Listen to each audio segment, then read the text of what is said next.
Inteligência artificial, inovação, segurança pública, relação de poder entre os países e guerras, tudo isso tomou conta das discussões e do noticiário. Até que ponto ainda tem espaço para discutir o meio ambiente? Para falar sobre esse assunto é que o Observatório da Cultura traz hoje Ana Carolina Forneiro, que trabalha no Museu do Amanhã com a Cátedra de Futuros da Unesco. Ela vai falar sobre esse espaço, sobre a preocupação com o meio ambiente e como ele é comunicado para a sociedade. O Observatório da Cultura está começando agora.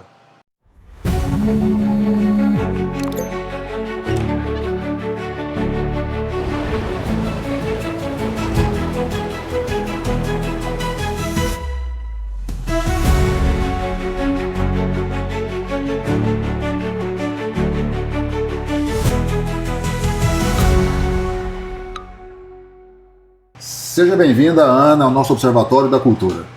Muito obrigada, Paulo. É um prazer estar aqui com vocês. Vamos começar aqui falando sobre qual é a importância de ter uma cátedra dentro de um museu. Né? A gente normalmente ouve essa palavra dentro de uma faculdade, dentro de uma universidade. Isso dá mais visibilidade ao tema?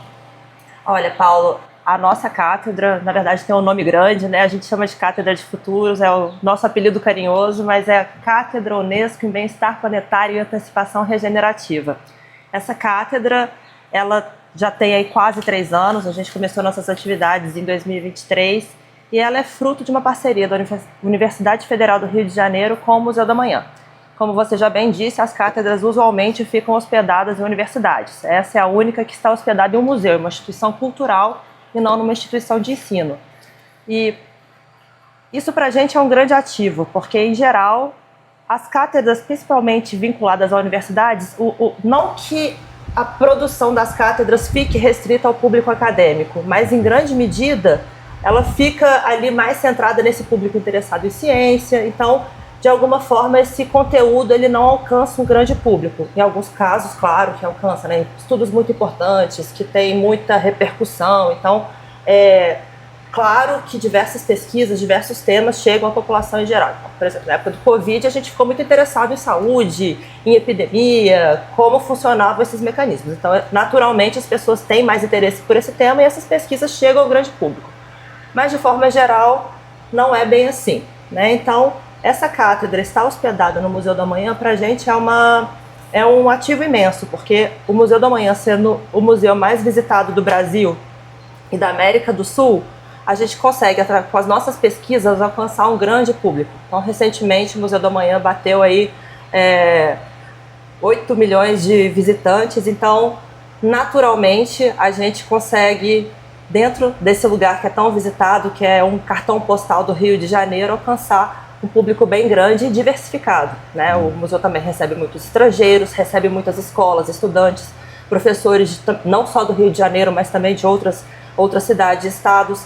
Então, para a gente é muito importante que a nossa pesquisa, que trata de um tema tão caro, para a gente muito caro, né, que chegue a um público maior do que chegaria se a gente estivesse hospedado ali dentro de uma universidade. Você falou aí que é um tema muito caro para vocês. Ele ainda é um tema caro para nós? Você está entendendo que a gente está com hoje muitos temas concorrendo e aquilo que a gente fez um monumento, né? O Brasil presenteou o mundo com um monumento ao amanhã. Esse tema está ameaçado? A gente está discutindo menos? Olha, ele é caro não só para nós, mas eu acho que para todos. Ao longo desses 3 anos, a gente se dedica, como em geral as cátedras e as atividades universitárias, a pesquisa, ensino e extensão. Então a gente segue a gente também está amparado aí por esse tripé acadêmico. Esse aspecto da extensão, então, temos as nossas pesquisas, a gente dá curso, a gente oferece, né, esse componente teórico para quem tem interesse em se aprofundar no tema. E a extensão, claro, a gente faz por meio da nossa participação das nossas atividades dentro do Museu do Amanhã, mas também por meio de laboratórios de alfabetização e futuros. Primeiro, porque alfabetização, porque é uma habilidade que é acessível a todos, a quem estiver disposto a compreender melhor o tema. Então, essa alfabetização e futuros, que a gente executa por meio desses laboratórios, A gente já fizemos aí em torno de 55 laboratórios, já alcançamos um público de mais de 1.200 pessoas que participaram desses laboratórios. E, basicamente, a gente discute o que as pessoas... Trabalhamos com temas diversos, cada grupo, né? Às vezes o grupo traz um tema que é importante para eles, outras vezes a gente propõe um tema. Então a gente trabalha com temas como, por exemplo, o território. Por exemplo, poderia ser o futuro de Paracatu, o futuro da mineração, o futuro das instituições culturais, enfim, não há limitação para a proposição de temas, desde temas muito concretos até abstratos. E a gente, durante esses laboratórios, a nossa discussão é muito centrada no que as pessoas acham que vai acontecer e no que elas desejam sobre o futuro desse tema. Então, ou seja, o que você gostaria que fosse Paracatu daqui a 50 anos? E o que você acha que será Paracatu daqui a 50 anos?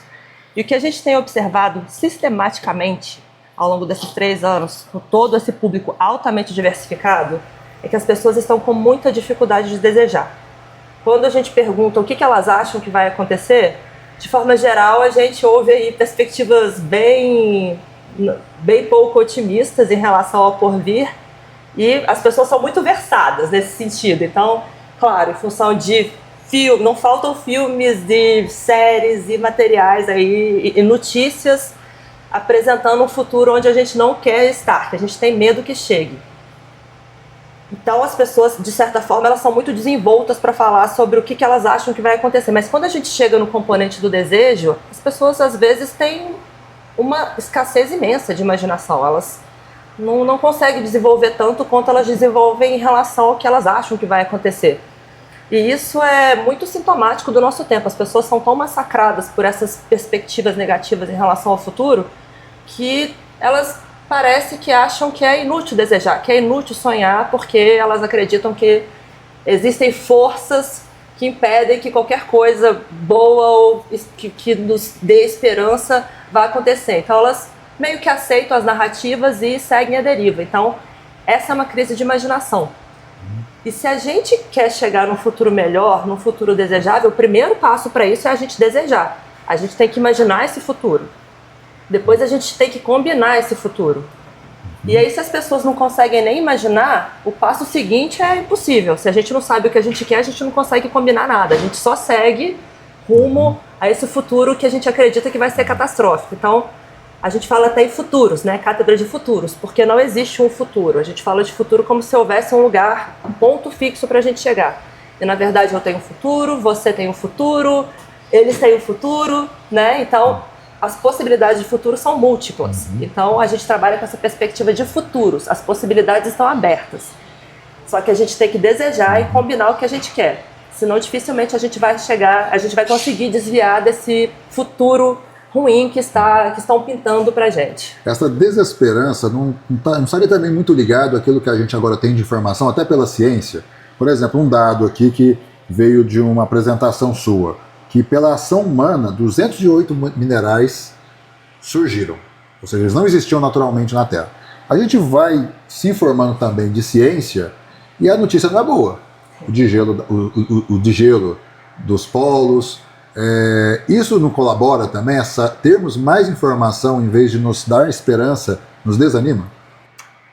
Paulo, concordo com você. Teve uma fase, assim, na minha perspectiva, que houve aí um tempo, até na inauguração do museu. O Museu do Amanhã está completando 15 anos agora em dezembro. E na inauguração do museu, quem já conhece a exposição de longa duração, tem a área chamada Antropoceno, né, que pretende responder a pergunta onde estamos. O museu a exposição ela é ancorada em 5 perguntas: de onde viemos, quem somos, onde estamos, para onde vamos e como queremos ir. Essa seção Antropoceno, que pretende responder essa pergunta onde estamos, ela traz dados como quanto emitimos de CO2, poluição da água, enfim, traz esses dados que podem nos desanimar, né, como você bem colocou. Mas voltando, né, na época da inauguração do museu, nós, né, pesquisadores, cientistas, a gente acreditava que o que as pessoas precisavam era de informação. Essa área, ela tem esse objetivo de informar as pessoas, de trazer bem clara a nossa realidade planetária, né? Mas, hoje em dia, a gente já compreende de outra forma. As pessoas estão muito bem informadas, como você bem colocou. As pessoas têm informação até demais. Está todo mundo hoje bem conectado e bem informado. Só não se informa quem não quer. E, né, como também eu gosto de sempre lembrar as pessoas, o IPCC há 40 anos fala a mesma coisa. Todo ano a gente quebra recorde de emissão de gases de efeito estufa. A tragédia no Rio Grande do Sul, que inundou 98% do estado no ano passado, foi prevista. A pandemia foi prevista. Em 2012 saiu um artigo trazendo ali todos os elementos que caracterizaram essa época triste pela qual a gente passou. Então, trazia o possível envolvimento do morcego, um possível vírus associado à família coronavírus e, inclusive, as localizações onde poderia emergir essa pandemia. E a China brilhava no mapa, junto com outros países como Índia, inclusive o Brasil. A gente também tinha território aqui no Rio Doce, né, na região ali do Rio Doce, que possivelmente, né, havia ali uma possibilidade de sediar uma emergência de um patógeno. Bom, então, isso tudo foi previsto, isso tudo foi divulgado, e o que a gente fez? Não fizemos nada. Então, eu acredito que hoje não falta informação, as pessoas estão bem cientes. Só que eu acho que as pessoas não estão sentindo, é como se elas estivessem vendo no celular, como se aquilo não fosse ultrapassar a tela. Parece que a gente está vendo uma coisa que está acontecendo longe de nós. Então, informações as pessoas têm, mas elas não sentem de fato a ameaça. De forma que as pessoas sabem que pode acontecer, mas elas não agem. Então, por isso a nossa abordagem na cátedra é essa, de vamos pensar o que a gente quer, vamos pensar em desejos e aí, pensando o que a gente quer lá na frente, a gente pode pensar em ações no presente, né? Eu acho que isso, de certa forma, organiza o pensamento das pessoas. Inclusive, agora também a gente está trabalhando na renovação da exposição de longa duração, que o museu já vai fazer 10 anos, e como é um museu que se propõe a falar do futuro, do amanhã, é natural que, com tudo que aconteceu nos últimos 10 anos, essa exposição tenha que ser modificada, né? Então, a nossa abordagem vai mudar na exposição. Então, a gente vai trazer outras perspectivas. Então, a exposição ela é muito centrada, por exemplo, numa visão científica. A visão científica é uma, mas existem outras narrativas, existem outras visões de outros povos originários, por exemplo, tem outra visão do começo do planeta, do que deve ser, do conceito de felicidade, de como a nossa sociedade deve se organizar. Então, a exposição pretende também trazer essas outras perspectivas, não só a científica. Então, não sei se eu estou respondendo efetivamente a sua pergunta, mas eu acho que não falta informação, falta a gente sentir para a gente poder pensar como agir. E eu acho que o primeiro passo para a gente agir, para a gente mudar as coisas é desejar e combinar. Nessa nova exposição que está vindo por aí, você já pode adiantar para a gente, do ponto de vista do meio ambiente, a gente se preparou melhor para o amanhã? Bom, tem coisas boas acontecendo, claro que as coisas mais negativas, elas aparecem mais, até porque elas são preocupantes, né? Mas existem várias coisas positivas acontecendo. E às vezes a gente não fica sabendo ou não dá importância porque justamente as más notícias é que tomam muito a nossa atenção. E a isso, né? Eu tinha falado o termo antropoceno, que inclusive é o nome dessa área atualmente, né? Não vai entrar nessa renovação, essa área vai ficar centrada. O nome dela vai ser a pergunta. Esse nome antropoceno, ele não é um consenso ainda entre os pesquisadores. Então, esse nome, né, antropoceno, significa, de acordo com seus proponentes, que a gente saiu do Holoceno, que seria uma época que teria começado aí entre 12 e 11 mil anos atrás, que é uma época de estabilidade no planeta, onde a gente conseguiu prosperar, né, enquanto sociedade. Foi a época que teve início, que começamos a agricultura, domesticação dos animais. Então, toda essa estabilidade que começou aí há 11, 12 mil anos atrás, atualmente está fragilizada em função das ações humanas. Então, a gente já modificou aí coisa de 75% das áreas terrestres do planeta, mais de 60% da área oceânica. Então, hoje as forças humanas, elas se sobrepõem às forças naturais do planeta. Por isso o antropo, né, que vem de humano, sendo o novo período do humano. A gente pode entender dessa forma. Tá? Então, esse nome antropoceno, né, ele traz aí toda uma carga negativa. No entanto, tem outro termo que talvez nos traga mais esperança, que é sementes do bom antropoceno. Então, não significa que porque a gente está vivendo um momento crítico em diversos aspectos, que não tenham coisas boas acontecendo. Então, tem muitas pessoas, ações e propostas regenerativas, né? Então, a gente vê isso aqui em Paracatu, a gente também vê isso no Rio. Lá eles têm um projeto lindo na Baía de Guanabara de restauração do mangue, com o envolvimento das pessoas locais. A gente tem o Parque Orla de Piratininga em Niterói, que é uma área de SBN, né? Soluções baseadas na natureza. É uma área imensa, é um parque que, além de soluções para enchentes e poluição, também é uma área de fruição, uma área bonita de lazer onde as pessoas podem aproveitar. Então, existem elementos, existem coisas muito positivas e muitas ligadas à tecnologia que às vezes a gente percebe como inimiga, né, da natureza, que na verdade elas são aliadas. Então, o que a gente tem que fazer, na minha opinião, é olhar para essas boas ações e pensar o que a gente tem que manter, o que a gente deve, além de manter, incentivar e fazer crescer, olhar para trás, né? Olhar também para a ancestralidade, olhar para formas mais conviviais, tanto da relação humana com o planeta, mas entre nós e de nós com nós mesmos, porque a gente trata os outros como commodity, a natureza como commodity e nós mesmos como commodity. Se o nosso tempo fica escasso, a gente deixa de almoçar, deixa de dormir. Então, a proposta, né, que eu acredito, é olhar para o que tem de bom no presente, resgatar o que ficou para trás, o que a gente deixou de praticar, mas que ainda, claro, nem todos deixaram de praticar, mas que ficou muito restrito a determinadas comunidades, populações, e dar força para isso. A gente tem que combinar o que a gente tem hoje com o que a gente tem de bom e que a gente talvez não esteja executando na escala que deveríamos, para a gente poder, para deixar coisas boas emergirem para o futuro, combinando o passado, o presente, para a gente ter bons futuros. Então, eu acredito muito que a gente tem que olhar para essas sementes do bom antropoceno, essas coisas boas que estão acontecendo no momento, pessoas fazendo a coisa certa, especialmente através de coletivo, porque eu acredito no coletivo, acho que ninguém vai fazer nada sozinho. Né? Quando você fala dessa questão das sementes boas, mas também fala sermos tratados como commodities, essa coisa do tempo, da tecnologia, tem roubado muito a nossa reflexão. E a gente tem visto aí, junto com o problema ambiental, do meio ambiente, um problema do ambiente nosso aqui que é mental. Isso já é um fruto do nosso descuido, não só com o meio ambiente, mas com o ser humano, o antropo. Eu acho que sim, Paulo. Eu acho que temos problemas ambientais gravíssimos. Isso não é de hoje, né? Eu acho que hoje está muito preocupante em função de, claro, a gente hoje tem que tomar ação. Não temos escolha. Se a gente quiser projetar aí para os próximos 20, 30 anos a estabilidade que a gente se acostumou a viver, a gente tem que tomar ação. Essa estabilidade não vai ser mantida se a gente não fizer nada. A gente agora tem que trabalhar para a manutenção das condições que permitiram que a gente chegasse aqui.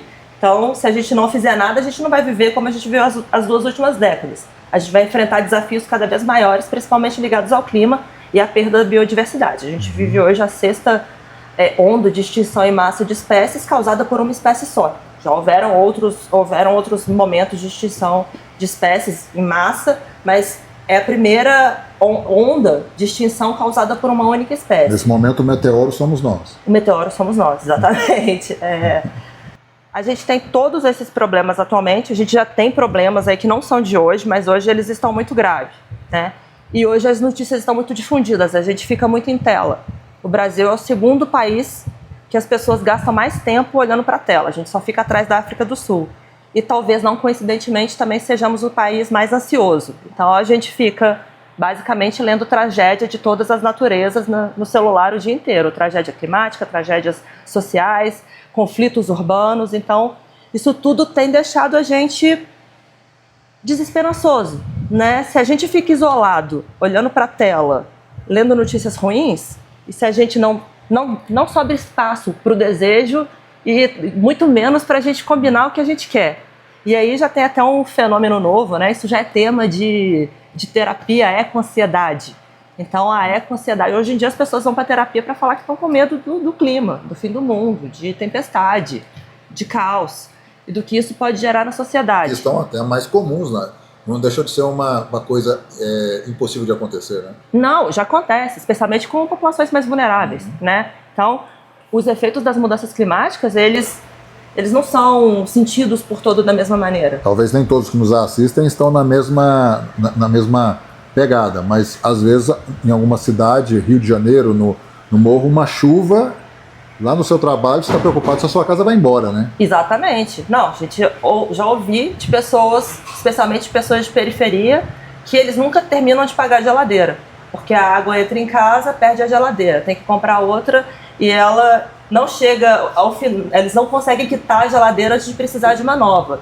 Então, hoje a gente está sentindo na pele. O céu ficou escuro, é motivo de ansiedade. Exatamente. Né? Não, quando tem ameaça de chuva lá no Rio de Janeiro, liberam as pessoas antes para voltar para... Nem todos, né? Nem todos os locais, mas muita gente libera as pessoas para que, enfim, a cidade vira um caos. Você acredita que os governos estão preocupados com isso, com essa questão psicológica, psiquiátrica, mental, que é derivado de toda essa questão do meio ambiente? Olha, se eles estão preocupados, eu não sei, mas eu acho que eles não estão fazendo muita coisa, né? A gente acabou de ter essa péssima notícia, ironicamente, às vésperas da COP, que vai haver exploração de petróleo na foz do Rio Amazonas, né? Na margem equatorial amazônica. Então, embora a gente esteja discutindo muito meio ambiente, clima, a gente está sediando uma COP, mas é bem contraditório, né? Que diante de todos os problemas bem conhecidos ligados à emissão de CO2 causado pela queima de combustíveis fósseis e outros gases, a gente esteja na véspera desse evento... Na margem oposta de onde acontece o evento? Exatamente. As pessoas vão se reunir lá para falar da Amazônia, da situação planetária e em breve estaremos ali explorando petróleo. Você falou de COP agora, puxou o assunto. Vou aproveitar esse assunto. Você acredita que trazer para o Brasil, porque esse era um tipo de evento que dava protagonismo global. Esse evento começa com menos esperança de que ele seja produtivo. Faz sentido isso? Acho que faz todo sentido, Paulo. Além dessa questão que a gente acabou de discutir, no momento a gente tem forças, né, muito importantes do planeta que estão enfraqueceram a causa, né? Então a própria ausência do presidente dos Estados Unidos traz aí, deixa bem notório, né? E as outras pautas também, né? Tarifaço, China, conflitos militares, parecem que se impõem mais do que o meio ambiente. Sim. Então todos esses acontecimentos, claro, de alguma forma eles aí, não que eles tirem a importância disso, mas eles dividem a nossa atenção. Enquanto a gente devia estar olhando para uma causa, né, para uma questão que é de importância nevrálgica e planetária, a gente está aí com outros problemas, coisas que a gente não... conflitos nas cidades, coisas que a gente já deveria ter resolvido. Mas, de toda forma, eu acho que vai ser muito importante, eu acho que é excelente para o Brasil, eu acho que, acima de tudo, todo mundo discute sobre a Amazônia, né? O mundo inteiro tem a preocupação com a maior floresta tropical do planeta, e eu acho importante que eles estejam lá, para eles conhecerem a realidade. Não só pensar na floresta, mas pensar nas pessoas que moram naquele local, que tem inúmeros desafios. Então, assim, eu acho excelente que esse evento esteja acontecendo lá, porque muito se fala sobre a Amazônia, mas pouco se sente sobre a Amazônia. Essas pessoas precisam sentir a Amazônia. Claro que elas vão estar ali por poucos dias, elas não vão ter, talvez, o tempo e a oportunidade de conhecer a beleza daquele lugar, conhecer a Amazônia é imensa, tem muita coisa para conhecer. Eu trabalhei lá durante 5 anos, mas eu acho que eu não conheço nada da Amazônia. Mas as pessoas precisam sentir, do mesmo jeito que a gente precisa sentir o problema, precisa sentir... Enfim, as coisas precisam nos tocar. A gente precisa estar em contato com elas para a gente compreendê-las melhor. Então eu acho que essas lideranças que tanto discutem a Amazônia, elas têm que conhecer a Amazônia e os desafios da Amazônia, e o desafio que é da vida, os desafios ligados à vida das pessoas naquele local. A gente falou muito aqui de desesperança, falou muito aqui de autoridades, que a gente espera uma solução sempre dos governos. Na sua experiência lá no Museu do Amanhã, na sua cátedra, a gente pode ser mais esperançoso com o cidadão, o indivíduo, do que esperando essas soluções maiores que vêm dos poderes?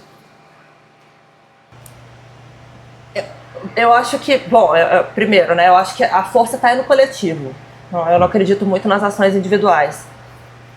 O governo é o reflexo do povo, né? Então eu acho que talvez a gente fica pensando muito no que o governo deve fazer, mas a gente tem que se lembrar que a gente está colocando aquelas pessoas no poder, né?